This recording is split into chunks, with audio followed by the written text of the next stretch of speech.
Πρωτοβουλία. Κύριε Παπά, είναι μια καλή πρωτοβουλία. Φύγετε για να μην σας διώξουμε με άλλο τρόπο, αφού δεν σέβεστε τον κανονισμό.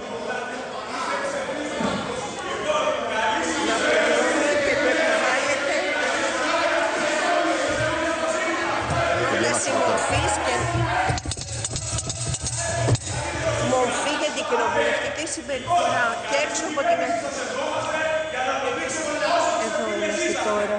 Εδώ. Αποφασίζει.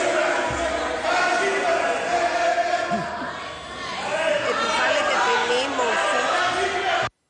Δεν φωνάζουν οι άλλοι, σας επιβάλλουν. Παρακαλώ, κύριε συνάδελφε, ησυχία. Το Προεδρείο, μετά από όσα συνέβησαν, εφαρμόζοντας το άρθρο 80, επιβάλλει στον κύριο Λιόπουλο για τη συμπεριφορά του τη μορφή.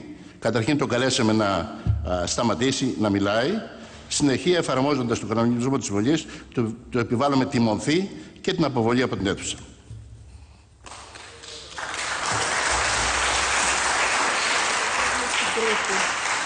Συνεχίζουμε στην ερώτηση με αριθμό 1402.